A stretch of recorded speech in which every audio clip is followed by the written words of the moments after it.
একটা পান দোকানদার, একটা রিক্সাওয়ালা, একটা গরিব শ্রমিক, এরা এরা মারা গেছে। আমাদের সংবিধান কি আমাদের জনগণের উপরে? আপনি আত্মরক্ষা করবেন না? আত্মরক্ষার অধিকার তো নৈতিক অধিকার, একদম বেসিক মানবিক অধিকার। এটা সংবিধান আপনি ফালায় যে নাহিদ এবং আসিফ যখন শপথ গ্রহণ করছেন, ওনারা যখন মন্ত্রণালয়ে গেলেন, তার অত্যন্ত পুলকিত হয়েছেন। সবাইকে শুভেচ্ছা। টকিং এনিম্যালের পডকাস্ট সেশনের আজকের তৃতীয় পর্ব, দেশের এখন কি অবস্থা সেটা নিয়ে আজকে আমরা আলাপ করব। আমরা সবাই জানি যে 5 আগস্ট ছাত্র জনতার গণঅভ্যুত্থানের মুখে স্বৈরাচারী শেখ হাসিনা উনি দেশ ছেড়ে পালান। উনি বর্তমানে ভারতে অবস্থান করছেন। এখন গত 5 আগস্ট থেকে উনি শেখ হাসিনা দেশ ত্যাগ করার পর থেকে বর্তমান আজকে 18 তারিখ পর্যন্ত আমাদের দেশের দেখতে পাচ্ছি যে আমাদের দেশে একটা প্রশাসনিক অচলাবস্থা দেখা দিয়েছে। আওয়ামী লীগ সরকারের সময় নিয়োগপ্রাপ্ত অনেক বড় বড় কর্মকর্তা, অনেক সচিব কিংবা বিভিন্ন প্রশাসনিক দায়িত্বে বিশ্ববিদ্যালয় থেকে শুরু করে বিভিন্ন সেক্টরে যে সকল প্রশাসনিক দায়িত্বে বড় বড় কর্মকর্তা ছিলেন বা কর্মচারী ছিলেন, তারা অনেকেই পলাতক, কাউকে বহিষ্কার করা হয়েছে, কাউকে পদ থেকে অপসারণ করা হয়েছে। এবং এই ঘটনাকে কেন্দ্র করে পুরো দেশেই একটা প্রশাসনিক অচলাবস্থা দেখা যাচ্ছে। বিশ্ববিদ্যালয় থেকে শুরু করে সব জায়গাতেই উচ্চপদস্থ কর্মকর্তা যারা আছেন কিংবা সিটি কর্পোরেশন থেকে শুরু করে সব জায়গাতে দেখা যাচ্ছে যে সিদ্ধান্ত গ্রহণ থেকে শুরু করে বিভিন্ন গুরুত্বপূর্ণ যে ডিসিশনগুলো সেগুলো মেক করার যারা অথরিটি, তারা অবস্থান করছেন না। যে আমাদের দেশের এত বছর ধরে চলা যে একটা অথরিটিয়ান সিস্টেম আর কি, সেটা আসলে মূলত একরকম কলাপস করছে আর কি, যে অথরিটির পদ এর মধ্যে দিয়ে। দ্বিতীয় একটা বড় পয়েন্ট হলো যে বর্তমানে যে আমাদের প্রতিবেশী রাষ্ট্র ভারতের সাথে বর্তমানে বাংলাদেশের সম্পর্ক নিয়ে একটা বেশ আলোচনা চলছে, যে ভারতীয় মিডিয়াগুলো বা ভারত সংবাদ মাধ্যম থেকে বাংলাদেশের বর্তমান রাজনৈতিক পরিস্থিতি নিয়ে একরকমের ন্যারেটিভ দেখা যাচ্ছে, এবং বাংলাদেশের মিডিয়া থেকে বাংলাদেশের বর্তমান রাজনৈতিক পরিস্থিতি কিংবা ভারত এবং বাংলাদেশের সম্পর্ক নিয়ে এক ধরনের ন্যারেটিভ লক্ষ্য করা যাচ্ছে। কিংবা আরেকটা বড় গুরুত্বপূর্ণ বিষয় আমরা দেখতে পাচ্ছি যে আওয়ামী লীগ দীর্ঘ 17 বছরের বা 15 বছরের আওয়ামী লীগ শাসন শেষ হওয়ার পরে এখন দেশে নতুন করে আবার নির্বাচনী যে একটা আমেজ, যে অন্তর্বর্তী সরকারের আন্ডারে নতুন করে নির্বাচন হবে, এখন মানুষের একটা বড় আলোচনার বিষয় যে বিকল্প কে হবে আর কি, যে আমরা সেই একই রকম আওয়ামী বিএনপি সেই শাসন ব্যবস্থার মধ্যে দিয়ে যাবো, নাকি নতুন কোনো বিকল্প রাজনৈতিক দল আসবে বা কোনো রাজনৈতিক শক্তি আসবে যারা নির্বাচন করবে এবং দেশের মানুষের যে আমরা মোট কথা যে 71 সালে পাকিস্তান থেকে আলাদা হওয়ার পর থেকে স্বাধীন বাংলাদেশের যে একটা স্বপ্ন কথা আমাদেরকে বলা হয়েছিল আর কি, সেটা যেমন আমরা দেখতে পাচ্ছি যে আমাদের দেশের বিভিন্ন অঞ্চলে, বিশেষ করে যেমন পাহাড়ে বর্তমানে যেটা চলছে আর কি, যে একটা সুদীর্ঘ সময় ধরে পাহাড়ের সেনসেশন চলছে, এবং পাহাড়ের আমাদেরকে একটা টাইমে যে বাঙালি জাতীয়তাবাদ পুশ করার যে একটা ব্যাপার ছিল, কিন্তু আমরা আসলে একটা বহু জাতীয়তাবাদের একটা দেশ, যেখানে শুধুমাত্র বাঙালি বাদ দিয়ে আরও জাতিসত্তার বহু মানুষের বসবাস। তাদের অধিকারটুকুকে আসলে আমরা কতটা গুরুত্ব দিচ্ছি বা তাদের অধিকারটা সম্পর্কে সাধারণ ছাত্র জনতা কতটুকু জানছে, সেটা একটা বিষয়। এবং বর্তমানে আমরা একটা বিষয় দেখতে পাচ্ছি যে বিভিন্ন পাবলিক বিশ্ববিদ্যালয় থেকে শুরু করে সব জায়গাতেই সমন্বয়কদের বনাম সাধারণ শিক্ষার্থী একটা অবস্থান দেখতে পাচ্ছি আমরা, যে যেই বৈষম্যের বিরুদ্ধে সমন্বয়করা আন্দোলন করলেন বা তারা সকলে সংগঠিত করলেন, সেই বৈষম্যই তারা তৈরি করছে নাকি, তাদের নামে বিভিন্ন জায়গায় রুম দখলের চেষ্টা হচ্ছে, তাদের নামে বিভিন্ন জায়গায় ভবন দখলের চেষ্টা হচ্ছে। এই যে আলাপগুলো, কিংবা গণঅভ্যুত্থানের একটা বড় অংশ আমরা দেখতে পেয়েছি যে আমাদের যে গণঅভ্যুত্থান হলো, সেখানে প্রাইভেট বিশ্ববিদ্যালয়ের শিক্ষার্থীদের একটা বড় অংশ ছিল।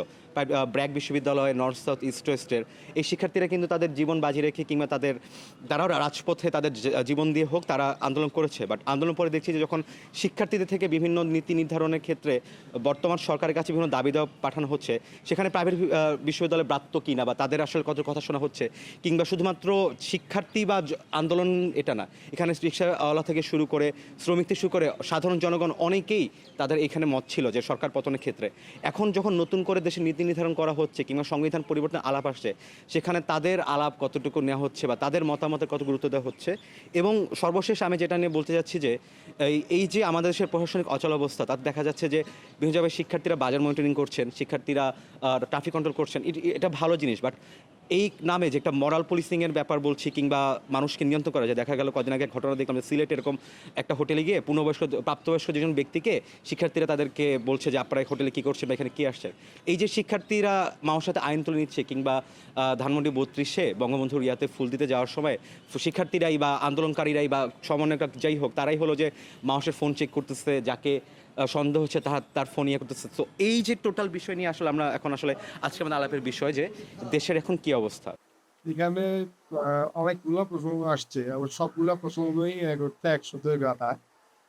তো যেহেতু পরবর্তী নৈরাজ্য থেকে হচ্ছে মানে প্রথম পয়েন্ট আপনি উৎসবল করলেন, তাহলে আসলে ওখান থেকেই আমি আলাপটা দেখেন, গণ অভ্যুত্থান এমন একটা জিনিস যেটার পরে বিশেষ করে আমি মনে করি এই গণ অভ্যুত্থানটা একটা অভিনব ঘটনা ঘটাইছে।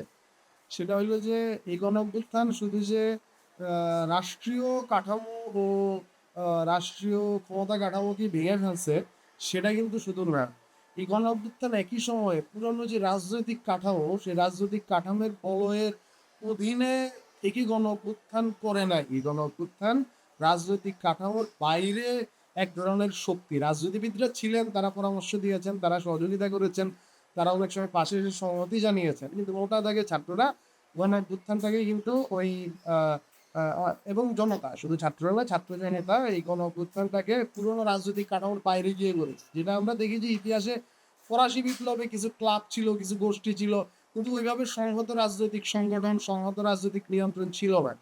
কিন্তু এই ঘটনাটার মধ্যে এরকম একটা ব্যাপার আছে যে এটার আগে অনেক ব্যক্তি, অনেক লেখক, অনেক বুদ্ধিজীবী, অনেক ছাত্র, তারা হচ্ছে ফ্যাসিবাদের বিরুদ্ধে নানা ধরনের বয়ান তৈরি করেছে।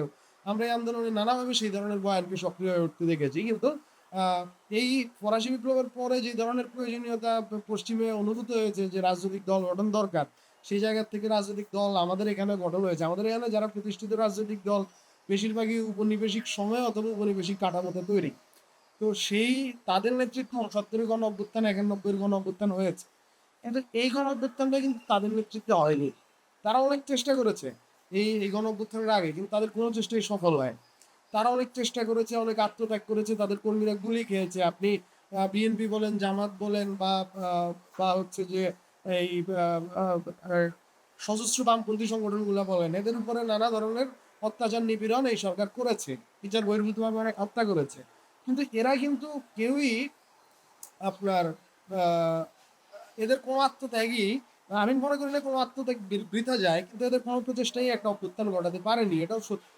এই অভ্যুত্থানটা ঘটিয়েছে ছাত্র জনতার একটা স্বতঃস্ফূর্ত অভ্যুত্থানের মধ্য দিয়ে এটা ঘটেছে। এখন এই জায়গার থেকে আমি মনে করি যে প্রধান কথা হচ্ছে এই অভ্যুত্থান আহ, কেবলমাত্র রাষ্ট্রীয় কাঠামোকেই ভেঙে ফেলেছে, শুধু তাই নয়, এই অভ্যুত্থান একই সময়ে আপনার পুরো রাজনৈতিক কাঠামোকেও, বিদ্রোহের কাঠামোকেও ভেঙে ফেলছে। এটা বিদ্রোহের কাঠামোর বিরুদ্ধে এক ধরনের বিদ্রোহ, এগুলো এক্স্যাক্টলি।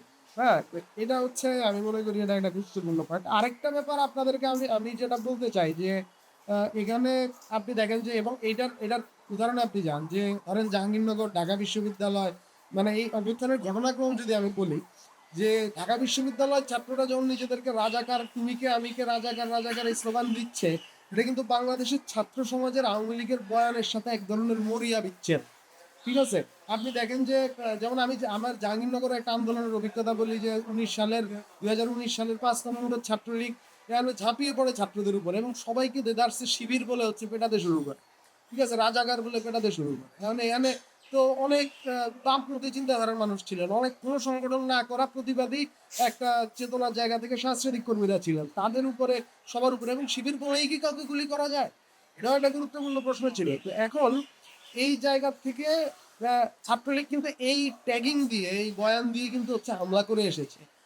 ওই সমস্ত হামলা আমরা বিশ্বজিতের কথা জানি, যে একজন দর্জি যে বলছে আমি প্যান্ট খুলে দেখাই যে আমি কিন্তু হিন্দু, আমাকে মাইরো না, তারপরেও তাকে কোপায় কোপায় মেরে ফেলতেছে। হ্যাঁ, এবং তাকে রাজাকার শিবির শিবির বলে মেরে ফেলতেছে। এই যে আওয়ামী লীগের যে এতদিনের যে বয়ান, এই বয়ানের বিরুদ্ধে বাংলাদেশের ছাত্র সমাজের একটা বিদ্রোহ, একটা বিচ্ছেদ এই ঘটনার মধ্যে দিয়ে ঘটেছে।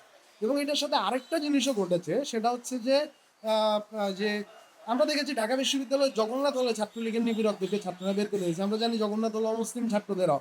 তার মানে এবং এই যে ছাত্ররা, যারা মুসলিম অমুসলিম নির্বিশেষে যে ছাত্ররা নেমে এসেছে, যারা এবং আওয়ামী লীগের এই বয়ানকে প্রত্যাখ্যান করে বলেছে তুমি কি আমি কে রাজাকার রাজাকার, এই ছাত্ররা কি সাম্প্রদায়িক হয়নি? এবং আপনি আন্দোলনের মিম দেখেন, আপনি আন্দোলনের বক্তব্য দেখেন, সবখানে বারবার তারা অনেক জায়গাতে ৭১ থেকেও প্রেরণা নিচ্ছে। তার মানে এই ঘটনাতে ২-৩টে জিনিস প্রমাণ হচ্ছে। প্রধানত বাংলাদেশের যে অসাম্প্রদায়িকতা, বাংলাদেশের মানুষের যে ইনক্লুসিভিটি, পরস্পরের একসাথে থাকার যে সাধারণ চুক্তি, সেটার রক্ষার সাথে সেটা সেটার উৎস অথবা সেটা সুরক্ষা কোনোটাই আওয়ামী লীগ থেকে হয় নাই, বরং আওয়ামী লীগ সেটাকে ব্যবহার করেছে। এটা কিন্তু এই ঘটনায় প্রমাণ হয়েছে, কারণ ঢাকা বিশ্ববিদ্যালয়ের ছাত্ররা তো সাম্প্রদায়িক আচরণ শুরু করেনি এই ঘটনার পরে। এবং এরপরে আপনি আরেকটা জিনিস দেখেন যে ঢাকা বিশ্ববিদ্যালয়ের ওই স্লোগানের পরে ছাত্রলীগ যেভাবে ঝাঁপিয়ে পড়েছে এটা অবধারিত ছিল। কারণ ছাত্রলীগ আওয়ামী লীগ যেটা করতে চেয়েছে যে আমার বয়ানের বাইরে গেলে আমি তোমাকে মেরে ফেলবো, আমি তোমাকে রাখবো না। ঠিক আছে, এই জায়গা থেকে হচ্ছে সে সব জায়গাতে হচ্ছে ঝাঁপিয়ে পড়েছে। ওই দিন ওদের মারধরের পরে অনেক জায়গাতে মানুষ রক্তাক্ত হয়েছে, ক্ষত বিক্ষত হয়েছে। তারপরে হচ্ছে জাহাঙ্গীরনগর বিশ্ববিদ্যালয়ে প্রথমে এই ঘটনাটা ঘটলো কি, যে জাহাঙ্গীরনগর বিশ্ববিদ্যালয় ছাত্রলীগকে হচ্ছে বের করে দিল। ছাত্রদের উপরে যখন এরা ভিসির বাসা অল্প কয়েকজন ছাত্রদের উপরে হামলা করলো, জাহাঙ্গীরনগর বিশ্ববিদ্যালয়ের সমস্ত ছাত্রছাত্রীরা নেমে এসে ছাত্রলীগকে বিশ্ববিদ্যালয় থেকে বের করে দেয়। এটা হচ্ছে প্রতিরোধের আমি মনে করি একটা দ্বিতীয় স্ট্যান্ড, যেটা খুবই একটা গুরুত্বপূর্ণ এই আন্দোলনে। তারপরে এই সাহসটা সারা বাংলাদেশে সঞ্চারিত হয়, অনেক জায়গাতে ছাত্রলীগকে বের করে দেওয়া হয়। আপনারা জানেন চট্টগ্রাম, ঢাকা বিশ্ববিদ্যালয় সবখানে জাহাঙ্গীরনগর বিশ্ববিদ্যালয়ে বিদ্রোহের পরে সাহসটা ছড়িয়ে পড়ে। ছড়িয়ে পড়ার পরে আমরা পরের দিন দেখতে পাই যে রাষ্ট্র সেখানে আবু সাইদকে গুলি করে হত্যা করে।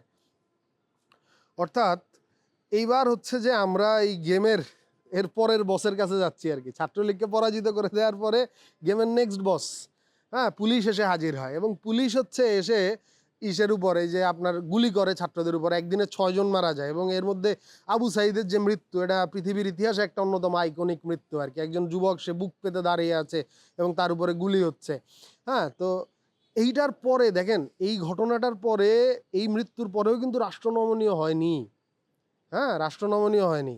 রাষ্ট্র যেটা করে এটার পর হচ্ছে যে ব্যাপকভাবে ক্র্যাকডাউন চালায় এবং ঢাকা বিশ্ববিদ্যালয়, জাহাঙ্গীরনগর বিশ্ববিদ্যালয় সহ পাবলিক বিশ্ববিদ্যালয়গুলোকে সরকারি বাহিনী প্রেরণ করে ছাত্র শূন্য করে দেয়। এখন এইটার পরে আমি মনে করি আরেকটা অদ্ভুত ঘটনা ঘটে, যেইটা আমাদের ইতিহাসে আমাদের মানে অভিনব ঘটনা হিসেবে আমি মনে করি। প্রাইভেট বিশ্ববিদ্যালয়ের ছাত্ররা নেমে আসে এবং প্রাইভেট বিশ্ববিদ্যালয়ের ছাত্ররা নেমে আসবার পরে প্রাইভেট বিশ্ববিদ্যালয়ের ছাত্ররা জীবন দিয়েছে ভাই, দেদার্সে জীবন দিয়েছে। একজনের পর একজন মারা গেছে। প্রাইভেট বিশ্ববিদ্যালয়ে অনেক ছাত্র মারা গেছে, ঠিক আছে। তাদের পাবলিক বিশ্ববিদ্যালয়কে তো হল ভ্যাকেন্ট করার পরে তো একভাবে দমন করে ফেলেছিল রাষ্ট্র। এই লড়াইয়ের পতাকা কিন্তু ওই রিলে রেসের মতো, যখন হচ্ছে যে পাবলিক বিশ্ববিদ্যালয় দমন করেছে, প্রাইভেট বিশ্ববিদ্যালয়গুলো নেমে এসেছে, তাদের সাথে ওইসব এলাকার পাবলিক বিশ্ববিদ্যালয়ের ছাত্ররা নেমেছে, স্কুলের ছাত্ররা নেমেছে, জনতা নেমেছে এবং প্রাইভেট বিশ্ববিদ্যালয়ের ছাত্ররা গুলি খেয়েছে, মারা গেছে। এখন আপনি এরপরের ঘটনাটা দেখেন যে সমন্বয়করা গ্রেপ্তার এবং তারপর হচ্ছে যে একটা ক্র্যাকডাউন চালানো হয়, মানে নেট বন্ধ করে দিয়ে, সমস্ত যোগাযোগ বন্ধ করে দিয়ে এবং ওই সময় কিন্তু এই ক্র্যাকডাউনের পরে কিন্তু একটা স্থবিরতা, 5-6 দিনের একটা স্থবিরতা নেমে আসে। তার মানে এই ঘটনা আরেকটা জিনিসও বোঝা গেছে যে পুরানো অর্থে রাজনৈতিক সংগঠনগুলো যেইভাবে মানুষের সাথে মানুষের সংযোগের সেতু হিসাবে কাজ করে, আজকের দিনে এসে ওইটার বিকল্প হিসাবে ইন্টারনেট দাঁড়িয়ে গেছে এবং ইন্টারনেট ভিত্তিক সামাজিক যোগাযোগ মাধ্যম ভিত্তিক যে যোগাযোগগুলো, সেই যোগাযোগগুলো হচ্ছে যে এখন রাজনৈতিক দলের বিকল্প হিসাবে দাঁড়াতে পারছে এবং একটা ভয়ঙ্কর স্বৈরশাসনকেও কিন্তু সেটা পতন ঘটাতে পারছে। আপনি দেখেন হাসিনার স্বৈরশাসন আমি মনে করি অনেক কারণে খুবই অভিনব। হাসিনার স্বৈরশাসন আপনি দেখেন যে আইয়ুব খান বলেন, আপনি এর আগে ধরেন যে যতগুলো সরকার পতন হয়েছে, এরশাদ বলেন, বা 1996, 2005-06 হচ্ছে যে খালেদা জিয়ার পতনটা আপনি বলেন না কেন, আপনি প্রত্যেকটা জায়গাতে আপনি দেখবেন কি যে শাসকদের পতনের পেছনে হয়, এবং পৃথিবীর ইতিহাসে আপনি এটা দেখবেন যে হয় রাষ্ট্রের কোনো একটা অর্গান শাসকের বিরুদ্ধে দাঁড়িয়ে গেছে, অথবা জনতা সম্মিলিতভাবে শাসককে ফেলে দিতে চেয়েছে। কিন্তু আপনি বাংলাদেশের পরিস্থিতি আপনি দেখেন যে বাংলাদেশের সবচেয়ে পুরানো এবং সবচেয়ে সাংগঠনিকভাবে শক্তিশালী রাজনৈতিক দলটা শেখ হাসিনার পক্ষে শেষ পর্যন্ত ছিল, তাই না? এবং হচ্ছে যে রাষ্ট্রের প্রত্যেকটা অর্গান শেখ হাসিনার পক্ষে ছিল। এইটাকে পরাজিত করে এই গণ অভ্যুত্থানটা হয়েছে। সুতরাং এই গণ অভ্যুত্থান ঐতিহাসিকভাবে একটা অভিনব ঘটনা, এটা রাষ্ট্রবিজ্ঞানের জায়গা থেকে একটা অভিনব ঘটনা, এরকম ব্যাপারের জায়গা থেকে। এখন এরপরের যে জায়গাটাতে আমি যেতে চাচ্ছি, যে ধরেন যে আপনার গণ অভ্যুত্থানকে আমি কেন বলতেছি যে এটা পুরানো সাংগঠনিক স্ট্রাকচারকে ভেঙে ফেলেছে। আপনি দেখেন যে সমন্বয়করা জেলে বন্দি, সমন্বয়কদেরকে নিয়ে যাওয়া হয়েছে। বিভিন্ন বিশ্ববিদ্যালয়ের সমন্বয়করা কিন্তু আন্দোলনে কোনো নেতৃত্ব না থাকলেও তারা একটা অঘোষিত নেতৃত্বের মতো ছিল। তারা যখন জেলে বন্দি, তারা যখন হচ্ছে ক্যামেরার সামনে এসে পড়ছে যে যে যে আমরা আসলে আন্দোলন প্রত্যাহার করে নিলাম, আপনি ওই সময়টাকে, এরপরেই কিন্তু আন্দোলনের দ্বিতীয় আগুন জ্বলে ওঠে, আপনি ওই সময়টাকে লক্ষ্য করেন না কেন? আপনি শেখ হাসিনা একটা ভয়ঙ্কর গণহত্যা চালিয়েছে ঢাকা শহরে, ঠিক আছে। ঢাকা শহরের পান দোকানদার, এই রক্তের ঋণ বাংলাদেশকে মনে রাখতে হবে। আমি এই জায়গাতে পরে যাচ্ছি যে একটা পান দোকানদার, একটা রিক্সাওয়ালা, একটা গরিব শ্রমিক, এরা মারা গেছে ভাই। এরা মানে এরা দেদার্স ব্যাপকভাবে মারা গেছে। এরা ছাত্রদের চেয়ে এরা বেশি মারা গেছে। মৃত্যু কোনো সংখ্যা দিয়ে বিচার হয় না, কিন্তু এরা মারা গেছে। এবং এদের স্যাক্রিফাইসের গল্প সেই অবরুদ্ধ ঢাকা শহরে, এদের কাছে অ্যান্ড্রয়েড ফোন নাই, এরা খুব দ্রুত ভিডিও করে ফেলতে পারে নাই, আবার সেই অন্ধকারে এদের মৃত্যুর গল্প আমাদের সামনে ক্যামেরায় ভিজুয়ালে আসে নাই, ঠিক আছে। এই মৃত্যুর গল্প আসে নাই, কিন্তু এই মৃত্যুর গল্প যেন আমাদের হৃদয়ে এটা থাকতে হবে। এটা আমাদের জন্য জরুরি। কেন জরুরি এটার কথা আমি পরে আসতেছি।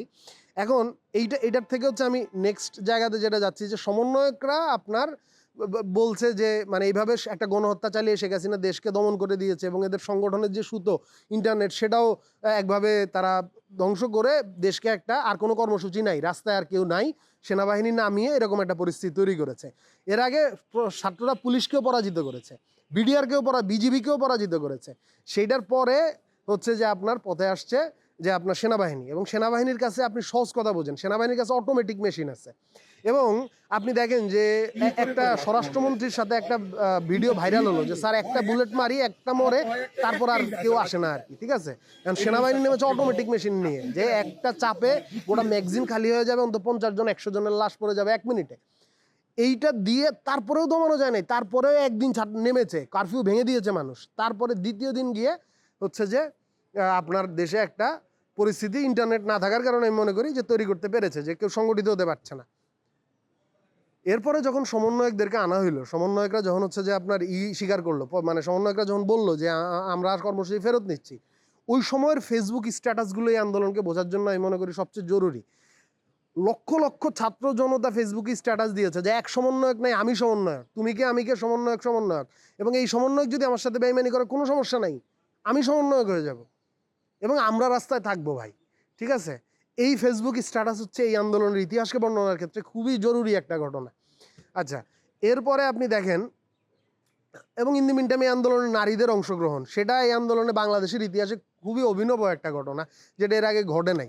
যাই হোক, আমি যেই জায়গাতে ছিলাম আর কি, যে তুমি কে আমি কে, সমন্বয়ক সমন্বয়ক, এখন এইটার কারণে কিন্তু আপনি দেখেন যে একজন নেতাকে কিনে নিয়ে, মানে আন্দোলনের প্রথমে শক্তি ছিল যে সারা দেশে 100-র উপরে সমন্বয়ক, সুতরাং একজন সমন্বয়ককে খেয়ে দেওয়া যাচ্ছে না।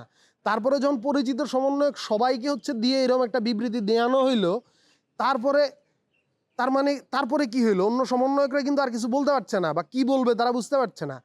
লক্ষ লক্ষ ছাত্র জনতা বলছে যে আমি সমন্বয়ক, আমিই করছি। তার মানে এই আন্দোলনের যে স্পিরিট, এই স্পিরিটে সমন্বয়কদেরকে সামনে রেখে বিশ্ববিদ্যালয়গুলো মার্চ করেছে।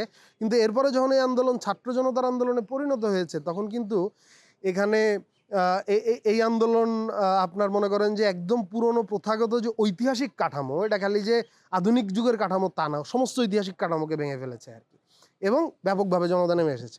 আচ্ছা, এরপরে আমি আরও 2-3টা জিনিস বলবো আন্দোলনের সময় নিয়ে, তারপর হচ্ছে পরবর্তী নৈরাজ্যের পয়েন্টে আমি আসতেছি।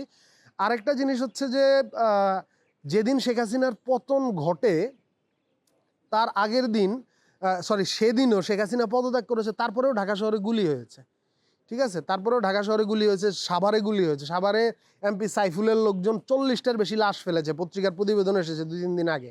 শেখ হাসিনার পদত্যাগের খবর আসার পরে আপনি এই ঘটনায় কিভাবে দেখেন? স্বৈরশাসনের পতনের পরেও মানে জনতার উপরে গুলি হয়ে এতগুলো লাশ পড়লো, মানুষ বিজয় মিছিল করতে গিয়ে মারা গেল, এটাই গণঅভ্যুত্থানের খুব জরুরি ঘটনা আমি মনে করি যে এটা নিয়ে যেটা করা দরকার সেটা হচ্ছে যারা এই ঘটনা ঘটিয়েছে, পুলিশের সদস্য এবং যুবলীগের সদস্য এবং ছাত্রলীগের সদস্য, এদেরকে হচ্ছে, এবং আওয়ামী লীগের এমপিরা, এদেরকে হচ্ছে যে আপনার এদেরকে মানে সমাজ মনস্তত্ত্ববিদ, সাইকোলজিস্ট, মনোবিজ্ঞানী এবং হচ্ছে অপরাধ বিজ্ঞানী, এদেরকে দিয়ে হচ্ছে এদের উপরে বিশ্লেষণ করতে হবে আর কি। এদের শাস্তি একই সময়ে এদের বিচারের মুখোমুখি, এদের তো কোনো ক্ষমা নাই, বিচারের মুখোমুখি নিতে হবে। একই সময়ে একজন মানুষ, একজন আদম সন্তান, একজন নারীর গর্ভজাত, সে কিভাবে হচ্ছে এই ঘটনার পরেও, শেখ হাসিনার মানে তার স্বৈরশাসনের পতনের পরেও আরেকটা বাচ্চার উপরে গুলি চালায়, এই ঘটনাটাকে হচ্ছে আমাদের মানে এটা আমি মনে করি যে এটা বিচার করা দরকার, বিশ্লেষণ করা দরকার, ঠিক আছে। এবং তার মানে হচ্ছে, এবং এইখানে তার মানে এটাই কোনো, আমি অনেকগুলো ব্যাপার বলতে পারি, আসলে আমি এই ব্যাখ্যা যাবো না। আমি মনে করি এটা বিচার করা দরকার, মানে এটার বিশ্লেষণ করা দরকার আর কি। কেন আওয়ামী লীগ রাজনৈতিক দলটাকে বিশ্লেষণ করা দরকার, তার মোটিভেশনকে বিশ্লেষণ করা দরকার, বাংলাদেশ রাষ্ট্র শেখ হাসিনা কীভাবে চালিয়েছে, বা শেখ হাসিনা তো প্রথম শুরু করেন এই বাংলাদেশ রাষ্ট্র কীভাবে চলেছে, এই পুরা জিনিসটাই হচ্ছে মানে এটার গভীর বিশ্লেষণের মধ্যে নিয়ে আসতে হবে আর কি, এই জিনিসটাকে বুঝতে গেলে। এবং এটা আমি মনে করি খুব জরুরি, শুধু বাংলাদেশের জন্য জরুরি তা না, সারা পৃথিবীর জন্য জরুরি, ঠিক আছে। কারণ হিউম্যান বিং এক জায়গায় একটা জিনিস করলে, হিউম্যান নেচার, মানুষের চরিত্র মোটা থাকে সারা পৃথিবীতে এক। সুতরাং হচ্ছে যে মানে এটা বুঝতে হবে যে মানুষ কোন পজিশনে আসলে এই জায়গাতে যায়। তো এই জায়গাটা আমি রাখলাম। এরপরে আমি মানে আন্দোলন কি বলে যে শেখ হাসিনার পতন পরবর্তী 5 আগস্ট পরবর্তী যে নৈরাজ্যের দিকে যাই। দেখেন, গণঅভ্যুত্থানের পরে হচ্ছে যেটা হয়েছে যে মানে প্রশাসক পালিয়েছে, আওয়ামী লীগের নেতারা পালিয়েছে, এরপর একটা নৈরাজ্য তৈরি হয়েছে। আমি এই নৈরাজ্যের ঘটনাটাই খুব গুরুত্বপূর্ণ একটা ঘটনা মনে করি। আমি মনে করি এই নৈরাজ্য প্রয়োজনীয় ছিল। এই নৈরাজ্য প্রয়োজনীয় ছিল কেন? কারণ এই নৈরাজ্যের ভেতরেই আমরা জানতে পেরেছি এই নৈরাজ্যের সকল ক্ষতি স্বীকার করে নিয়েই বলছি, এটা শুধু প্রয়োজনীয় না, এটা অবধারিতও ছিল। এটা অবধারিত নৈরাজ্য, এবং এটার থেকে কিছু জিনিস আমরা পাই। দেখেন, যখন রাষ্ট্র, প্রশাসন, পুলিশ, রাজনৈতিক দল সব কিছুকে নিয়ন্ত্রণ করে রাখে, তখন মানুষের ভেতরে অনেক কিছু অবদমিত থাকে। এখন নৈরাজ্যের মুহূর্তে হচ্ছে মানুষের অনেক দিক বের হয়ে আসে। একই সময়ে বাংলাদেশ নিয়ে বিভিন্ন যে জাতীয় আন্তর্জাতিক শক্তি, তাদের যে নোংরা খেলাগুলো, এগুলো বের হয়ে আসে। ঠিক আছে, এই খেলাগুলো যতটা, এবং এরা আসলে বাংলাদেশকে নিয়ে কতখানি করতে পারে, ভারতীয় গোয়েন্দা সংস্থার তারা বাংলাদেশের হিন্দুদের জীবনকে কতটা বিপন্ন করতে পারে বাংলাদেশে তাদের স্ট্র্যাটেজিক্যাল, তাদের কৌশলগত স্বার্থকে রক্ষা করার জন্য, এটা এখানে বের হয়ে আসছে। ঠিক আছে, এখানে এবং সিআই এর দ্বন্দ্ব বের হয়ে আসছে। এখানে বাংলাদেশের ভেতরে যে একটা সাম্প্রদায়িক চিন্তা সুফিদের ব্যাপারে এবং মিস্টিকদের ব্যাপারে, আধ্যাত্মিকদের ব্যাপারে রয়েছে, সেটা বের হয়ে এসেছে। এখানে এখানে আওয়ামী লীগের লোকজনের নিজেদের লোকের উপর আক্রমণ করা মতো ভয়ঙ্কর যে মানসিকতা, তারপরেও একটা রাজনৈতিক ব্লেম গেম, সেটাও বের হয়ে এসেছে। আবার একই সময়ে এখানে যে আমি সুফি আধ্যাত্মিকদের উপর হামলার কথা বললাম, এখানে হিন্দুদের উপরে কেউ চলে গেছে, এরকম ঘটনা ঘটেছে যে এখন ভেবেছে যে এটা একটা বাজে পরিস্থিতি, এটা একটা নৈরাজ্যকর পরিস্থিতি, তাহলে আমি আমার পাশের বাড়ির হিন্দুকে গিয়ে বলি যে তুই চলে যা, আমার ওই জমিটা দিয়ে দে। এরকম কিছু ঘটনাও কিন্তু ঘটেছে। তাহলে এখানে হিন্দু সম্প্রদায় এই মানে কিভাবে তাদের মোকাবেলা, আমি মনে করি হিন্দু সম্প্রদায় গত 60-70 বছর ধরে এই পরিস্থিতিকে বাংলাদেশে তাদের উপর যে নিপীড়নগুলো হয়েছে, এটাকে যেভাবে মোকাবেলা করেছে, তাদের স্ট্র্যাটেজিক্যালি ভুল ছিল। প্রথমত হিন্দু সম্প্রদায়ের এটা স্বীকার করতে হবে, আমরা যেভাবে এতদিন মোকাবেলা করে এসেছি হিন্দু সম্প্রদায়কে এবং যারা এই অন্যায়ের প্রতিবাদ করে তাদের সকলকে, যে আমরা যেভাবে এতদিন মোকাবেলা করে এসেছি এটা ভুল ছিল। আওয়ামী লীগ হিন্দু সম্প্রদায়েরকে আঘাত করতে ভয় করে না, প্রথম কথা। দ্বিতীয় কথা হচ্ছে যে আপনার, তার মানে আওয়ামী লীগের উপর ভরসা করা যাবে না, এটা হচ্ছে আমি প্রথম কথা বলতে চাই। দ্বিতীয় কথা হচ্ছে, এটা হিন্দু সম্প্রদায়ের উদ্দেশ্যে। দ্বিতীয় কথা হচ্ছে যে হিন্দু সম্প্রদায়কে ভারতের মুসলিম সম্প্রদায়ের কাছ থেকে আমি মনে করি শেখার রয়েছে আর কি। ঠিক আছে, যে ভারতের মুসলিম সম্প্রদায় যেভাবে তাদের উপর হামলা হলে পাল্টা আঘাত করে, আপনার মন্দিরে যখন হামলা করতে আসছে আপনি পাহারা দিতে হবে ভাই। ও যে অস্ত্র নিয়ে আসছে আপনার ওই অস্ত্র নিয়েই পাহারা দিতে হবে। আপনি আত্মরক্ষা করবেন না? আত্মরক্ষার অধিকার তো নৈতিক অধিকার, একদম বেসিক মানবিক অধিকার। এটা সংবিধান আপনি ফালায় দেন, এটা সংবিধান জন্মের আগে থেকে অধিকার, আপনার আত্মরক্ষা করার অধিকার, তাই না? এটা সকল ধর্মগ্রন্থই অধিকার স্বীকার করে, এটা কোরআনও স্বীকার করবে, বেদ, গীতা, জিন্দাবেস্তা সবাই স্বীকার করবে আর কি। আপনি যদি স্ক্রিপচারকেও আপনার অথরিটি ধরেন, স্বীকার করবে। তাহলে আপনি আপনার মন্দির, আপনার বাড়ি, আপনার দোকান যেই অস্ত্র নিয়ে ধ্বংস করতে আসছে সেই অস্ত্র নিয়ে আপনি পাহারা দেন, সেইভাবে আপনি আঘাত করেন। হিন্দু সম্প্রদায়ের কে এই সাহস নিয়ে দাঁড়াইতে হবে। ঠিক আছে, অসহায়ের মতো কান্না করা যাবে না, আমি একটা সোজা কথা বলি। এটা হচ্ছে যে দ্বিতীয় কথা। এবং এখানে সুফিদেরকে হচ্ছে দাঁড়াইতে হবে, এখানে প্রগতিশীলদেরকে দাঁড়াইতে হবে। আপনারা এইভাবে অসহায়ের মতো কান্না করা যাবে না আর কি। ঠিক আছে, ইট ইজ নট, এটা ভালো দেখেন আর কি, এটা মানে এটা সমীচীন না। ঠিক আছে, হ্যাঁ। এবং আপনি তাইলে মানে যাই হোক, এটার পরে এবার লাস্ট আমি হচ্ছে রাষ্ট্রীয় স্ট্রাকচার এবং সমন্বয়কদের ব্যাপারগুলোতে যাইতে চাই। রাষ্ট্রীয় স্ট্রাকচারের প্রশ্নে আমি বলতে চাই যে দেখেন, এই গণ অভ্যুত্থান আমাদেরকে একটা বড় শিক্ষা দিয়েছে যে পুরানো যে শুধু সংবিধান নয়, পুরানো যে রাষ্ট্র কাঠামো, এই রাষ্ট্র কাঠামো দিয়ে হচ্ছে না। ঠিক আছে, সুতরাং আপনার রাষ্ট্র কাঠামো যদি এই জনতা যারা নেমে এসেছে, এখনো আমাদের যে সরকার তারা হচ্ছে বিএনপি, জামাত, অন্যান্য রাজনৈতিক দল, এদের সাথে কথাবার্তা বলে, বামপন্থী রাজনৈতিক দল, এদের সবার সাথে কথাবার্তা বলে একটা ব্যালেন্স করে আগাইতে চাচ্ছে, একটা ভারসাম্য করে আগাতে চাচ্ছে। ভারসাম্য করে আগানো যাবে না, কারণ এরা কি গণ অভ্যুত্থানটা করে নাই? গণ অভ্যুত্থান কারা করছে? যারা গণ অভ্যুত্থান করেছে তাদেরকে আসলে আপনি কিভাবে রাষ্ট্র কাঠামোতে সংযুক্ত করবেন? আপনার পুরানো যে কাঠামো, সেই কাঠামো হচ্ছে এটার জন্য উপযুক্ত না, এবং এটার বিপদ আছে ভাই। এটা কিন্তু এমন না যে ভালো হবে, আপনি করলেন না একটু খারাপ হইলে, এমন না কিন্তু। 71-এর পরে 10 বছর কিন্তু বাংলাদেশের রক্তের নদী বয়ে গেছে।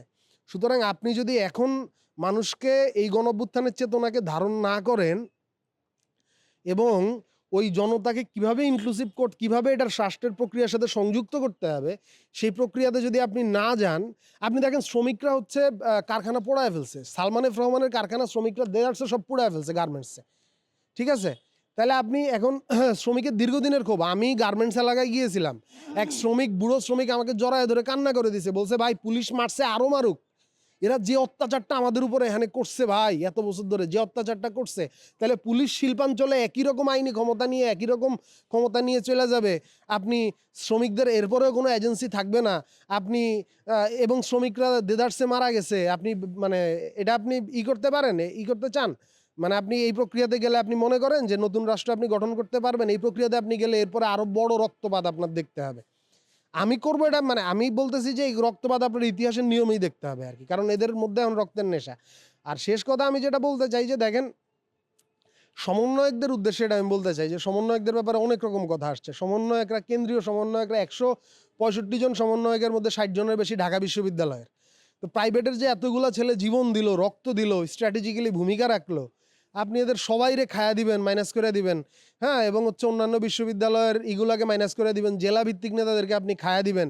সমন্বয়কদের উদ্দেশ্যে আমি বলতে চাই যে সমন্বয়কদের উদ্দেশ্যে আমি এখনো পরামর্শ রাখতে চাই আর কি। আমি এখনো সমন্বয়কদেরকে পরামর্শ রাখতে চাই যে ভাই শোনেন, 71-এর পরে শেখ মুজিবুর রহমান এইসবই করছিল এবং শেখ মুজিবুর রহমান তার রক্ত দিয়ে এই ঋণ শোধ করে গেছে। ঠিক আছে, আপনারাও জনগণের ঘৃণা ও রক্ত দিয়ে এই ঋণ শোধ করেন না। এটা হচ্ছে আপনাদের কাছে আমার আহ্বান যে আপনি প্রাইভেটের বিশ্ববিদ্যালয় ছাত্রদেরকে নেন, আপনি অন্যান্য জায়গার ছাত্রদেরকে নেন, নিয়ে হচ্ছে যে আপনি একটা সম্পূর্ণ এবং অনেক সমন্বয়কদেরকে মাইনাস করে দেওয়া হয়েছে আর কি। এটাই আমি বলতেছি যে ধরেন চট্টগ্রাম বিশ্ববিদ্যালয়, বরিশাল বিশ্ববিদ্যালয়, অন্যান্য অনেক বিশ্ববিদ্যালয়, ছোট ছোট বিশ্ববিদ্যালয়গুলো, কলেজগুলো, জেলা সমন্বয়করা আছে। ঠিক আছে, ঢাকা বিশ্ববিদ্যালয় এত সমন্বয়ক, ঢাকা বিশ্ববিদ্যালয় এটা একদম লিটারাল কথা আমি বলতেছি, ঢাকা বিশ্ববিদ্যালয়ে কয়জন মারা গেছে? প্রাইভেটের অনেক মানুষ মারা গেছে ভাই, কিন্তু বড় স্টেক আমি মনে করি প্রাইভেটের ছেলেপেলেদের। এইখানে আমি এইটা মনে করি যে এদের সবাইরে যদি ইনক্লুসিভভাবে রাষ্ট্র পরিচালনায় আমলাদেরকে সোজা করার ক্ষেত্রে সব জায়গাতে যদি আপনি না রাখতে পারেন, ঠিক আছে, তাইলে আসলে মানে বিপদ আছে আর কি। এরা কিন্তু রক্ত দেখছে, এরা জীবন দিতে পারে, এরা জীবন নিতেও পারে। সো ট্রিট দেম কেয়ারফুললি, ওকে। এই মানে তাদেরকে যত্নের, মানে তাদেরকে সাবধানে হচ্ছে মানে আপনি ডিল করেন আর কি, তাদেরকে সাবধানে আপনি মোকাবেলা করেন। আর শেষ কথা আমি যেটা বলবো যে ওখান থেকে একদম আলোচনার মাঝখানে যেটা বলেছিলাম যে শ্রমিকরা জীবন দিয়েছে বাংলাদেশে, এই হাসিনা বিরোধী ফ্যাসিজমের বিরুদ্ধে আমাদের অন্যতম একজন গুরুত্বপূর্ণ আইকন ছিলেন। উনি শুধু হাসিনা বিরোধী না, উনি মুজিব বিরোধী, উনি বাংলাদেশের ইতিহাসের প্রত্যেকটা ফ্যাসিজমের বিরুদ্ধে আইকন। মুক্তিযুদ্ধ থেকে উনার ভূমিকা, সেই জাফরুল্লাহ চৌধুরী, উনি গণস্বাস্থ্য কেন্দ্রে যেই স্বাস্থ্য নীতি করেছেন, আপনি যদি বাংলাদেশে প্রাইভেট মেডিকেল কলেজ ব্যবসা করতে চান আপনি করেন, কিন্তু আপনি তো ভাই যুদ্ধ করেন নাই। চিটাংয়ের একটা ছেলে পুলিশের হাতে গুলি খাইছিল, ছেলেটার নাম হচ্ছে হৃদয় তোরোয়া। চিটাংয়ের একটা ছেলে পুলিশের হাতে গুলি খাওয়ার পরে ও হচ্ছে যে বাংলাদেশের অনেকগুলা প্রাইভেট মেডিকেল কলেজে গেছে, ওর অপারেশন করে নাই। সরকারি মেডিকেল কলেজে অপারেশন করে নাই কারণ ও আন্দোলনে গুলি খেয়েছে। এটা কি আমরা ভুলে যাবো? চিটাংয়ের ওই ছেলেটা, ওর বাবা আমার মানে একমাত্র ছেলে, ও হচ্ছে মারা গেছে। হ্যাঁ, অনেক জায়গায় হয়েছে যে সরকারি হাসপাতাল ওর চিকিৎসা দেয় নাই ভাই, কারণ ও আন্দোলন করছে। পৃথিবীর কোনো হাসপাতালে এই কাজ করতে পারে? শত্রুপক্ষেরও তো পাইলে প্রথমে চিকিৎসা দিতে হয় যুদ্ধক্ষেত্রে। ঠিক আছে, দ্বিতীয় কথা হচ্ছে প্রাইভেট হাসপাতালগুলো হচ্ছে টাকা নাই জন্য এই ছেলের অপারেশন করে নাই। 3 দিন হৃদয় তোরোয়া ঢাকার হাসপাতালের পর হাসপাতালে ঘুরে হার্ট অ্যাটাকে মারা গেছে, তার বুকে গুলি লাগছিল। ঠিক আছে, আমি বলতে চাই যে এই যে ঘটনা, অথবা এই যে গরিব মানুষ, ঢাকা শহরের রিক্সাওয়ালা, শ্রমিক, এরা যে জীবন দিছে সবচেয়ে বেশি সংখ্যায়, এদের ভিডিও নাই, এদের জন্য গল্প নাই, কিন্তু এদের কথা আমি একটা কথা বলতে চাই, এরা আমাদের মতো দেখতে না, এরা খুব সুন্দর করে কথা বলে না, এরা আবু সাইদের মতো পলিটিক্স জানে না, এরা মুগ্ধের মতো এত ভালো ইংরেজি জানে না যে ওরা আপনার করবে, এই যে কি বলে যে মার্কেট প্লেসে যাবে। ওরা ওই যে রেসিডেন্সিয়ালের ছাত্র না, ওরা জাহাঙ্গীরনগর, ঢাবি, ড্যাফোডিল, নর্থ সাউথ কোনো জায়গার ছাত্র না, ওরা কেউ না, ওরা গরিব, ওদের গা থেকে গন্ধ আসে, ওরা ঢাকা শহরের ফুটপাতে শোয়, ওরা মারা গেছে, ওরা খুন হয়েছে। এবং আপনি যদি মানে আমি জাফরুল্লাহ চৌধুরীর প্রসঙ্গে বলতেছিলাম, জাফরুল্লাহ চৌধুরীর যে গণস্বাস্থ্য কেন্দ্র, সেখানে যার টাকা নাই, যে গরিব, সে ফ্রিতে চিকিৎসা পাবে, আর যার টাকা আছে সে টাকা দিয়ে চিকিৎসা নিতে হবে। আমি মনে করি এই মানুষ, এরা আজকে মানে সবচেয়ে বেশি রক্ত যার, এই রক্তের ধারা লাল থেকে যদি আমরা লালকে আলাদা করি, সবচেয়ে বেশি লাল ওই রক্তের মধ্যে যে যুক্ত করছে সেই গরিব শ্রমিকদেরকে, মানে তাদের আত্মদানের একটা মূল্য দেন। ঠিক আছে, মানে এটা হচ্ছে আমার কথা। এবং হচ্ছে যে চিকিৎসা ব্যবস্থা অন্তত এটার ইনক্লুসিভিটি ক্রিয়েট করেন আর কি, সেটা হৃদয় তোরোয়ার জন্যে, সেটা ওই শ্রমিকদের জন্যে। ঠিক আছে, আর শেষ কথা হচ্ছে ছাত্র রাজনীতি বন্ধের যে কথাটা আসতেছে, ছাত্র রাজনীতির ব্যাপারে আমি বলতে চাই যে ভাই, এই ক্যাম্পাসগুলোতে যে আধিপত্য তৈরি হয়েছে এটা জাকসু না থাকার কারণে তৈরি হয়েছে, সহজ কথা। ঠিক আছে, হ্যাঁ, ছাত্র সংসদ, জাকসু না, সরি, মানে ছাত্র সংসদ নির্বাচন না থাকার কারণে তৈরি হয়েছে। তাহলে আপনি ছাত্র সংসদ নির্বাচন দেন, আগে ছাত্র সংসদ নির্বাচন দেন, ছাত্র সংসদ নির্বাচন দিয়ে 2 সেশন চালান। যদি দেখেন যে এরপরেও ছাত্র রাজনীতি সমস্যা করতেছে, ছাত্র সংসদ নির্বাচন সমস্যার সমাধান করতে পারতেছে না, তাহলে ছাত্র রাজনীতি আপনি বিলুপ্ত করে দেন। কারণ আন্দোলনে অনেক রাজনৈতিক কর্মীরা ছাত্রলীগের যেমন অত্যাচার করেছে, নির্যাতন করেছে, বিভিন্ন রাজনৈতিক সংগঠনের ছাত্রকর্মীরাও কিন্তু আন্দোলন করেছে। এটাও কিন্তু আমরা ইতিহাস থেকে মুছে ফেলতে পারবো না, আপনি কিছুই মুছে ফেলতে পারবেন না। যারা আন্দোলনটা করেছে যে রাজনৈতিক কর্মীরা, তাদের চেতনাও তাদের রাজনৈতিক চেতনা থেকে এসেছে।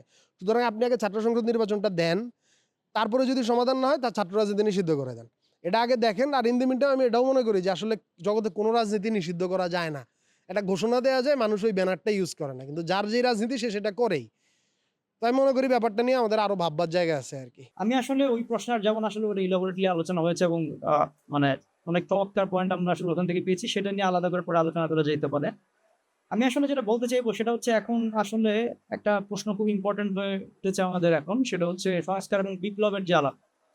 তো আসলে আমরা আসলে মানে আমি মাহাতিরের আলাপ থেকে একটু সূত্র নিয়ে যেটা বলতে চাইবো প্রথমে, সেটা হচ্ছে যে আসলে এই মুভমেন্টে বিদ্রোহের যে এক্সপ্রেশন আমরা দেখেছি সেটা আসলে যেহেতু এক ধরনের নতুন এক্সপ্রেশন, সেটা নিয়ে আসলে কোনো সন্দেহ নেই এবং এটা আসলে পৃথিবীর মধ্যেই একটা মানে ইন্টারেস্টিং। আমরা অকুপাই ওয়াল স্ট্রিটের সঙ্গে হয়তো প্যারালালি তুলনা করতে পারি, কিন্তু সেখানে আসলে ক্ষমতার যেহেতু বদল হয় নাই, সো মানে মানে বিদ্রোহের যে ধরনটা ছিল সেখানে, যে আসলে ওইখানে সেন্ট্রাল কোন নেতৃত্ব ছিল না, এক ধরনের আমাদের এখানে যে 65 জন সমন্বয়ক পরে যে 156 জন হয়ে তারা যেভাবে মুভ করেছেন, এবং আসলে গণঅভ্যুত্থানের ক্ষেত্রে আমরা সবাই জানি যে আসলে একটা সময় গিয়ে জনগণ হচ্ছে আসলে তার যে 15 বছরের যে ক্ষোভ ছিল বাংলাদেশে আসলে আওয়ামী লীগের আমলের যে দুঃশাসন তার প্রতি, সেটার একটা এক্সপ্রেশন হিসেবে আসলে শুধু নাগরিক ছাত্ররা নয়, সারা দেশের সকল মানুষ আসলে অংশগ্রহণ করেছে এবং আমাদের মাতির যেটা বললেন যে তারা জীবন দিয়েছেন। সো এটা নিয়ে আসলে আসলে তো সন্দেহের কোনো অবকাশ নেই এবং এটা নিয়ে নতুন করে বলার কিছু নেই। আমি আসলে একটা জিনিস বলবো, আমরা এখন যে অবস্থায় রয়েছি সেইখানে আসলে আমরা জানি যে শুরুতে আমরা রাষ্ট্র সংস্কারের কথা বলছিলাম, কিন্তু আমরা যদি আসলে একটু সূক্ষ্মভাবে দেখি আসলে সংস্কার জিনিসটা আসলে সংস্কারের লিমিটেশনস গুলো আসলে কি, বা সংস্কার সুবিধাটা কি? সুবিধাটা হচ্ছে যে এখানে আসলে মিলিটেন্ট পদ্ধতিতে যে রকমের একটা আপনার রক্তক্ষয়ী একটা যুদ্ধের মাধ্যমে বা সংগ্রামের মাধ্যমে ক্ষমতার যে অদল বদল হওয়া, সেটা না করে আমরা এবং সেটা যেহেতু আসলে প্রথম স্তরে তো হয়ে গিয়েছে গণঅভ্যুত্থানের মধ্যে দিয়ে, সো আমরা এখন সেই জায়গায় এসে রাষ্ট্র সংস্কারের কথা বলছি। তো আমি এখানে আসলে একটা জিনিস বলবো, ধরা যাক যদি কোনো পলিটিক্যাল পার্টি ধরা যাক সে বিপ্লবের ডাক দিয়ে হচ্ছে একদম ক্ষমতা কাঠামোকে উৎপাদন করে যদি তারা বিপ্লব নাম দিয়ে তারা হচ্ছে ক্ষমতা দখল করেন, করার পরে যদি আমরা দেখি যে আসলে যেই ব্যবস্থাটা চলছিল আদতে সেই ব্যবস্থাটাই চলছে, তাহলে কিন্তু আসলে সেটাকে প্রতি বিপ্লব বলতে হবে আর কি সেটাকে। তো এখনকার আমরা যদি দেখি আসলে আমাদের যে অবস্থাটা চলছে, আমরা দেখছি আসলে পথ পরিবর্তন হচ্ছে এবং ভালো মানুষেরা আমাদের মানে কোট আনকোট ভালো মানুষেরা এসে যুক্ত হচ্ছেন, বা তুলনামূলক ভালো মানুষেরা, আপেক্ষিকভাবে ভালো মানুষেরা এসে আসলে এখন সরকারে ঢুকছেন। আমরা ইউনুসের কথা জানি বা আলমান, তো সেটাও সত্যি কথা, সেটা তো আশা করবো নিশ্চয়ই কারণ আছে। এক ধরনের পরিবর্তন তো হবেই, সেটা আমরা কিছু দেখতেও পাচ্ছি, যেমন রাষ্ট্র কর্তৃক বিচারের এই গণহত্যার যে দ্রুততম একটা সময়ের মধ্যে আমরা উদ্যোগ দেখতে পাচ্ছি, সেটা নিঃসন্দেহে প্রশংসাযোগ্য। এরপর আরো অনেক কিছু আছে যেগুলো আসলে প্রশংসা করা যেতেই পারে। কিন্তু আসলে যদি আমরা সামগ্রিকভাবে আমাদের এই যে গণঅভ্যুত্থানটা ঘটলো এবং সেটার পরে আসলে আমরা বিশেষ করে ছাত্র জনতা বা জনগণের সকল অংশের মানুষেরা আসলে দেশে যে পরিবর্তনটি চাইবেন বলে আমরা মনে করি, এটা হচ্ছে এক ধরনের সামগ্রিক পরিবর্তন। কিন্তু আমি এর আগে আসলে একটা দুইটা লিমিটেশনস এর কথা একটু বলবো, যে এখন যে সময়টা আমাদের চলছে সেখানে আমরা যে রাষ্ট্র সংস্কার করছি সেখানে কি কি আসলে আমরা খুব একটা আসলে মনোযোগ দেই নাই বিষয়গুলোর মধ্যে। এর মধ্যে একটা আছে, যেমন পাহাড়ের কথা যদি আমরা বলি, আমরা জানি যে রিসেন্টলি গত কয়েকদিনে পাহাড়ে এক ধরনের আন্দোলন ডেভেলপ করছে ওখানে। আপনারা নিশ্চয়ই জানেন, অথবা জানেন কিনা আমি জানি না, যে আমাদের এখানে যেই পদ্ধতিতে আন্দোলনটা দমানো হয়েছে সেই একই পদ্ধতিতে ওইখানে ইন্টারনেট বন্ধ করে দিয়ে কিন্তু একই রকম ভাবে জিনিসটা দমন করার চেষ্টা হচ্ছে। এই ব্যাপারে আমি শুধু সমন্বয়করা না, বাংলাদেশের যত ছাত্র জনতা আছেন যারা আসলে এই গণঅভ্যুত্থানে, আমাদের 5 জুলাইয়ের গণঅভ্যুত্থানে, 5 আগস্টের গণঅভ্যুত্থানে ছিলেন, তাদের আমি এটা দৃষ্টি আকর্ষণ করতে চাইবো যে আসলে পাহাড়ের বিষয়টা তাহলে কি হবে? তারা কি আমাদের দেশের লোক না? নাকি আমরা সবাই ভাবি যে আসলে বাঙালি সবাই বাঙালি? এটা একটা বড় জায়গা আমি মনে করি যে যেটা আসলে আমাদের দৃষ্টি দেওয়া উচিত সেখানে। আরেকটা বড় ব্যাপার হচ্ছে যেটা মাহাতির আসলে বলছিলেন, আমি আরেকটি ইলাবোরেট করতে যাবো পয়েন্টটা, সেটা হচ্ছে যে আমাদের যে কৃষক শ্রমিকেরা আছেন, বা সহজ ভাষায় হচ্ছে যে আসলে একটা দেখেন, আমরা যদি একটা কমন সেন্স দিয়েও চিন্তা করি, ধরেন মধ্যবিত্ত আপনি যখন একটা বাজারে যান, দ্রব্যমূল্য যখন দামটা বাড়ে, আপনি 4 কেজি চালের বদলে আপনি 2 কেজি চাল কিনে বাসায় আসতে পারেন। আর যে লোকটা 1 কেজি চাল কিনবে তার আসলে অবস্থাটা কি? সে আসলে কি দিয়ে ভাত খাবে? একদমই বেসিক হিউম্যান লেভেলে যদি আমরা গিয়ে চিন্তা করি, আসলে এখানে পলিটিক্যাল কোনো থিওরির দরকার নেই, আসলে এখানে মার্কসিজমের দরকার নেই, এখানে কোনো কিছুর দরকার নেই। আপনারা জাস্ট একটু জায়গাটা চিন্তা করেন যে আমরা যে দেশের স্বপ্নটা আমরা শেখ হাসিনার পতনের মধ্যে দিয়ে দেখলাম, সেই স্বপ্নটা কি আমাদের কৃষকরা দেখবে না? সেই স্বপ্নটা কি আমাদের শ্রমিকরা দেখবে না? সেই কৃষকটা, সেই স্বপ্নটা কি আমাদের এখানে যারা আসলে নিপীড়িত মানুষ বিভিন্ন দিক থেকে নিপীড়নের কোনো সীমা নাই। যেমন আমরা যদি বলি, যেমন ধরেন আপনারা জেনারেলি সবাই হয়তো বলবেন, যেমন আমরা যদি মাজার ভাঙার কথা বলি, আপনারা সংখ্যালঘু হিসেবে তো আমরা হিন্দু ধর্মাবলম্বীদেরই সবসময় চিহ্নিত করে এসেছি। কিন্তু আসলে বাংলাদেশের প্রকৃত সংখ্যালঘু কারা? বাংলাদেশের প্রকৃত সংখ্যালঘু হচ্ছে পাহাড়ি যে আদিবাসীরা আছেন, ওরা হচ্ছে বাংলাদেশের প্রকৃত সংখ্যালঘু। কারণ তাদেরকে আমরা কত সাল থেকে যে আসলে সেনা শাসনের আন্ডারে রাখছি, সেই সেনা শাসন যখন আমাদের এখানে ইরশাদ যখন করেছিলেন, সামরিক শাসন করেছিলেন, বা আমাদের এখানে 111 এর কথা আমরা জানি, সেই সময় যে সামরিক শাসন হয়েছিল, এটা কিন্তু আসলে জনগণ আমরা কখনোই মেনে নেইনি। তাহলে তারা বছরের পর বছর ধরে এই জিনিসগুলো কিভাবে মেনে নিতে পারেন? এবং আমরা যদি সেই দিকগুলোকে আসলে খেয়ালই না করি এবং সেটা নিয়ে ইন্ট্রোডিউস না করি, বা নিজেরা যদি এই জিনিসগুলো অ্যাড্রেস না করি এবং সেটার পক্ষে না দাঁড়াই, তাহলে কিন্তু আসলে ওই যে কল্পনা চাকমার মতো বলতে হয় আমাদের, যেমন যেটা আমরা এই মুভমেন্ট আমরা দেখলাম যে পাহাড়ে যে নিপীড়নটা চালানো হয় সেটা সমতলে আসতে আর বেশি দিন দেরি নেই। এবং আমরা এইখানে আমাদের এই গণঅভ্যুত্থানে আমরা সেটা আসলে খুবই পরিষ্কারভাবে সবাই লক্ষ্য করেছি যে আসলে কিভাবে মানুষকে গুলি করে নির্বিচারে হত্যা করা হয়েছে। ঠিক পাহাড়ে একই জিনিস সারা বছর চলে, এইটাই আমি জেনারেলি বলতে চাচ্ছি যে পাহাড়ে সারা বছরই একই রকমের জিনিস চলে। সেনাবাহিনীর সঙ্গে পাহাড়ি আদিবাসীদের সংঘর্ষ হয়, এবং হ্যাঁ, পাহাড়ে অনেক কমপ্লিকেটেড ব্যাপার, যাই হোক, কিন্তু আমরা সকল পলিটিক্সের আগের পলিটিক্সটা হচ্ছে আসলে আপনার তো যেখানে অন্যায় হচ্ছে সেটার বিরুদ্ধে দাঁড়াইতে হবে। আমি মনে করি আমাদের এই গণঅভ্যুত্থানের, এই জুলাই বিপ্লবের এটাই হচ্ছে প্রথম শিক্ষা। এবং এইটা যে আমরা আসলে এটাকে যে একভাবে বিপ্লব বলছি অলরেডি, সেটা কেন বলছি এই কারণে যে আজকে যে এজ গ্রুপটা মূলত বিপ্লবের নেতৃত্ব দিয়েছে, পরবর্তীতে তো সবাই এসেছে, কিন্তু যারা শুরু করেছিলেন এটা, আমি সমন্বয়কদের কথা বলছি। সমন্বয়করা 10 জন 5 জন 150 জন মিলে তার মুভমেন্ট আসলে করেন নাই, মানে ছাত্র জনতা সেখানে ছিলেন। তো যারা ছিলেন তাদের উপর আসলে আমাদের অনেক আশা। আমরা নিজেরাও এখন 30-এর উপরে বয়স, সো সেই দিক থেকে আমি ওনাদের বলবো যে আপনারা আসলে যারা জেনজি আছেন, বা আসলে যারা আসলে এটা শুরু থেকে ছিলেন যারা, তারা যেন আসলে এই বিষয়গুলো আসলে খুব ভালোভাবে নিজেদের আসলে নিজেরা একটু বুঝতে চেষ্টা করেন যে বিষয়টা আসলে কি। আমাদের এখানে পাহাড়ি জনপদের মানুষদের, আদিবাসীদেরকে আমরা আসলে কিভাবে ডিল করব? তাদেরকে কি আমরা পাহাড়িরা কেঁচো সাপ খায়, অন্য ধরনের লোক, এদের কোনো ঘিনপিত নাই? আমরা কি বেসিক অ্যাভারেজ যে বাংলাদেশের ওই যে আপনার উমার্সদের মতো আমরা এইভাবেই দেখবো আসলে? এবং আরো একটা ইম্পর্টেন্ট জায়গা হচ্ছে যে দেখেন, আমি যেটা একটু আগে তুলনামূলক একটা আলোচনা করছিলাম যে দ্রব্যমূল্যের দাম যখন বেড়ে যায় তখন মধ্যবিত্তের কিরকম ক্রাইসিস হয়, আর একটা গরিব মানুষের কিরকম ক্রাইসিস হয়। আজকে যদি বিপ্লবে আমরা সকল জনগণের কথা না বলি, এটা আসলে নেহাতি একটা বেইমানি হবে। আমি সমন্বয়কদের উদ্দেশ্য করে একটা কথা বলতে চাইবো, আপনারা অনেক ব্যাপারে খুবই স্পষ্ট কথা বলেছেন, এবং সেই জন্যই আসলে আমরা এখন আপনাদের পক্ষেই আছি। আমরা মনে করি যে এই যে গণঅভ্যুত্থানটা হয়েছে এবং সেটার মূল শক্তি বা নেতৃত্বের জায়গায় যেহেতু আপনারা ছিলেন, আপনারা দেশের সকল মানুষের কথা মনে রাখবেন, সকল শ্রেণীর প্রতিনিধিত্ব করবেন। নিজেদের রাজনৈতিক এজেন্ডার দিকে যদি আপনারা একদমই একপেশে হয়ে চলে যান, ছাত্র জনতার 15 দিন সময় লাগবে সেটা বুঝতে, এটাতে কোনো সন্দেহ রাখেন না। আমাদের ওই আপনারা যদি আবার শেখ মুজিবের মতো ক্রেডিট দাবি করতে থাকেন যে আমরা হচ্ছে এটা করেছি, আমরা ওটা করেছি, আমাদেরই সবকিছু, এভাবে আসলে এইটা বুঝতে এখনকার মানে ছেলেপেলার আপনারা খুব ভালো মতো, আপনারাই সবচেয়ে ভালো বোঝার কথা যে আসলে এখনকার লোকজনের পলিটিক্যালি তারা আসলে বুঝতে কতক্ষণ সময় নেয় একটা জিনিস। একটা যখন আপনারা, যেমন আমি নাম উল্লেখ করতে চাই, আমি একজন সমন্বয়ককে দেখলাম যিনি, আচ্ছা এখানে একটু পজ দিয়ে আমি আরেকটা বিষয় বলতে চাইবো, সেটা হচ্ছে আমি মনে করি যে আমাদের যে নাহিদ এবং আসিফ, তারা নিঃসন্দেহে তারা আগে যারা ছিলেন তাদের চেয়ে নিশ্চয়ই ভালো কাজ করলেন, কিন্তু আমরা যদি একটা বিপ্লবী স্পিরিটের দিক থেকে চিন্তা করি, তাহলে আসলে ওনাদের সরকারের অন্তর্ভুক্ত হওয়া উচিত হয়েছে বলে আমি মনে করি যে ওনারা যদি শহীদ মিনারে যেতেন, তবুও নিদেন পক্ষে তারা ঢুকেছেন, ঠিক আছে, ঢোকার পরে তারা যদি আবু সাইদের বাবার সামনে, মায়ের সামনে, মুগ্ধর বাবার সামনে, মায়ের সামনে, ফাইয়াজের বাবার সামনে, মায়ের সামনে, রিয়া গোপের বাবার সামনে, মায়ের সামনে, এছাড়া আমাদের আসলে সবার নাম আমরা জানি না, এবং সেই তালিকাগুলো এখনো ঠিক স্বাভাবিকভাবে প্রস্তুত হয়নি। আমরা গতকালকে একটা রিপোর্ট দেখলাম যে 600 জনের উপরে মৃত্যুর একটা নিশ্চিত সংখ্যা ইউনাইটেড নেশন প্রকাশ করেছে। আমরা আসলে যারা আন্দোলনে ছিলাম সেই সময় বাংলাদেশের যে সমস্ত মানুষ ছিলেন, আমরা সবাই জানি সংখ্যাটা আরো বেশি। তো যাই হোক, এই যে শহীদদের কথা আমরা বলছি, বা আবু সাইদের যে আইকনিক মৃত্যুর কথা মাতির বলছিলেন, সেগুলোকে আমরা তো আসলে স্বীকৃতি দিয়েছি পরিপূর্ণভাবে।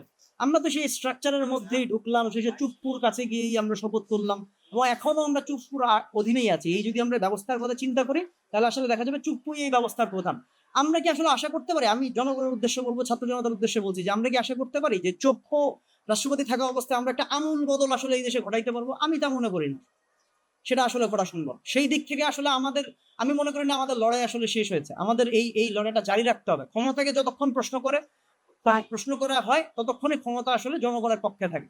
কারণ আমরা জানি আসলে হিউম্যান নেচারের কিছু ব্যাপার থাকে, মানে মানুষ একটা জায়গায় যখন, যেমন আমি এটা বলতে চাই না কিন্তু বলি একভাবে, যেহেতু আসলে অনেক আলোচনা এখানে এসেছি, যে আমরা দেখলাম, আমি নিজে অন্তত ব্যক্তিগতভাবে মনে করি যে আমি দেখেছি যে নাহিদ এবং আসিফ যখন শপথ গ্রহণ করছেন, ওনারা যখন মন্ত্রণালয়ে গেলেন আর অত্যন্ত পুলকিত হয়েছেন।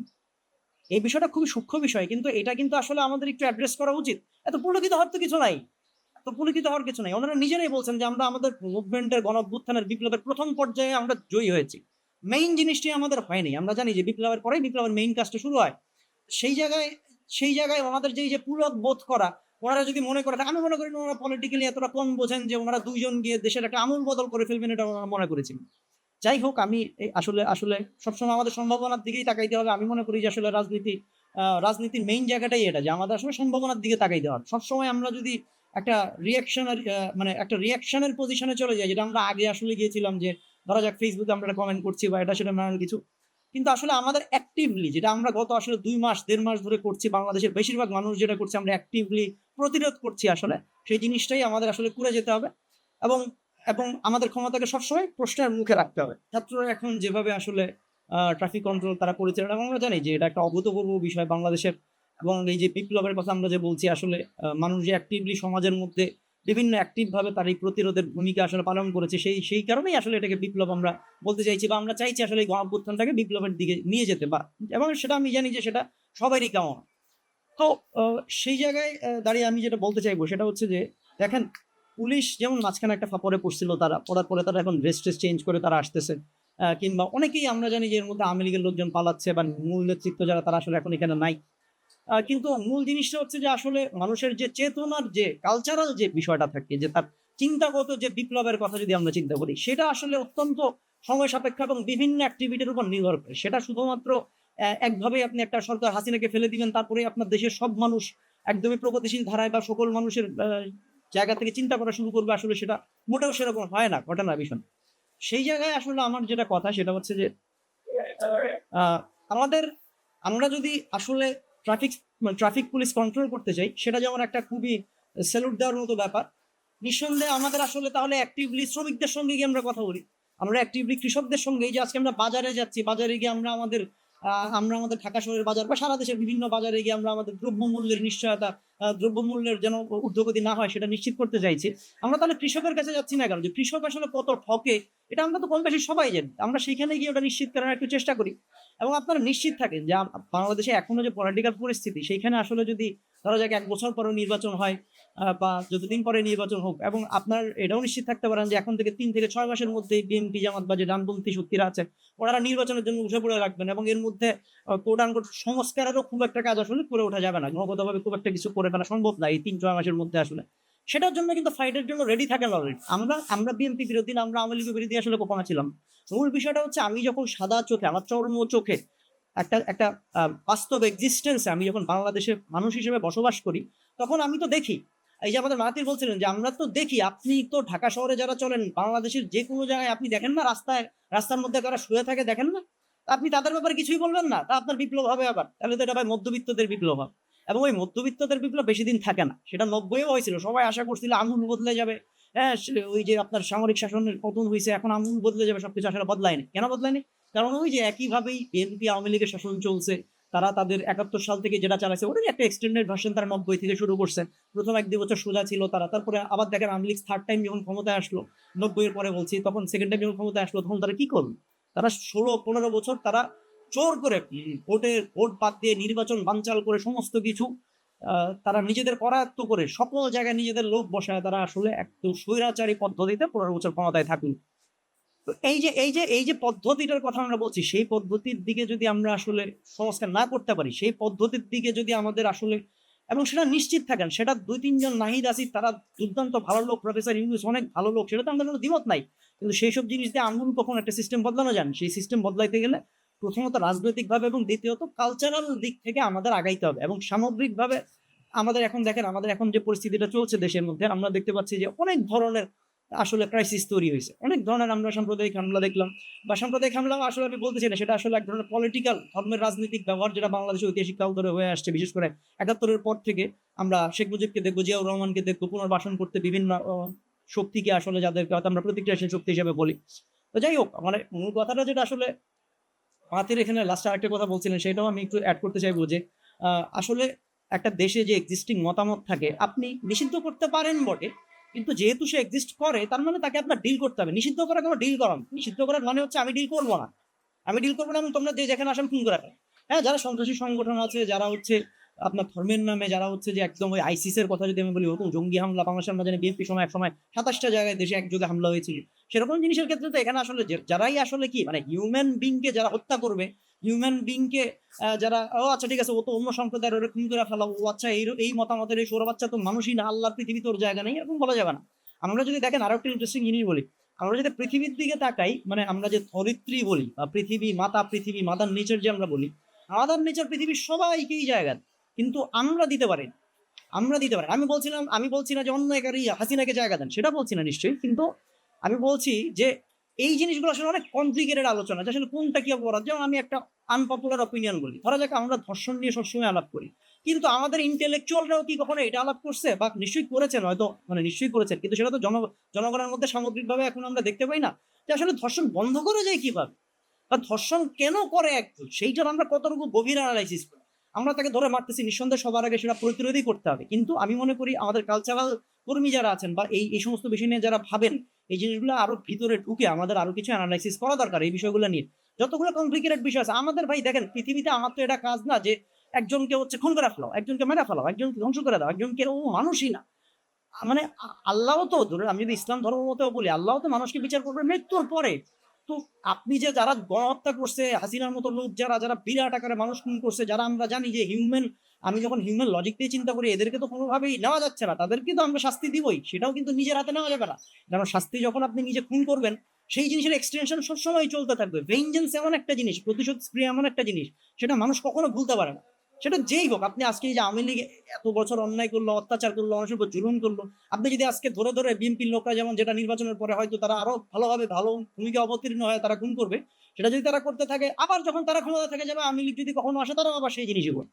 তো এই যে এগুলো কোনো সমাধান না, নিজের হাতে আইন তুলে নিয়ে আপনি নিজের, মূল জিনিসটা হচ্ছে প্রথমত একটা সিস্টেমেটিক জায়গায় আইসা আপনার এই জিনিসগুলো রিডিউস করার চেষ্টা করতে হয়, যে আপনি আইনের মধ্যে নিয়ে আসেন জিনিসগুলোকে একটা গভীর, এবং আইন, আমি মনে করি বাংলাদেশে যে আইনগুলো তৈরি হচ্ছে, সংবিধানগুলা, যেমন অনেকে এখন বলছেন সংবিধানের একটা দুইটা ধারা, আমি দেখলাম যে সলিমুল্লাহ খান একভাবে বললেন যে নতুন করে সংবিধান লেখার কিছু নেই, একটা নতুন একটা দুইটা ধারা করলে সেটা হয়তো একভাবে হ্যাঁ পার্শিয়ালি মনে হয়, কিন্তু আসলে কেন আমরা দিব না? আমাদের সংবিধান কি আমাদের জনগণের উপরে? সংবিধান কি সবসময় জনগণের উপরেই থাকবে? এবং আমরা একটা জিনিস, একটা বিমূর্ত একটা জিনিস যেটা মানুষই লিখেছে, সেটা আমরা এরকম কি মানে মাথার উপরে নিয়ে বসে থাকবো? সেটা কোনোদিনই আসলে পুনর্বিবেচনা করার যোগ্য না। এই জিনিসগুলা মানে আসলে আমাদের একটু ভালো মতো বিবেচনা করতে হবে, এবং আমি মনে করি আর একটু সূক্ষ্ম পলিটিক্সের দিকে আমাদের এখন বিপ্লব পরবর্তী বা অভ্যুত্থান পরবর্তী সময়ে যাওয়ার সময় এসছে। সেই জায়গায় মানে আমি সবাইকে আহ্বান করবো যে আসলে এই বিষয়গুলো নিয়ে সবাই অ্যাক্টিভলি, দর্শকের ভূমিকায় না, এখনই কেউ ভাইবেন না আমরা কি এই বিপ্লব চেয়েছিলাম, আমরা কি ওইটা চাইছিলাম, এই দেখেন 15 দিনের মধ্যেই কি অবস্থা, আওয়ামী লীগই তো ভালো ছিল, এসব কথা বললে ভাই আগে আমরা সিস্টেমই চলতে থাকবে, এবং আমাদের মানে বিপর্যয়ের কোনো সীমা থাকবে না, এবং আমাদের মানে দুর্ভোগেরও কোনো শেষ থাকবে না।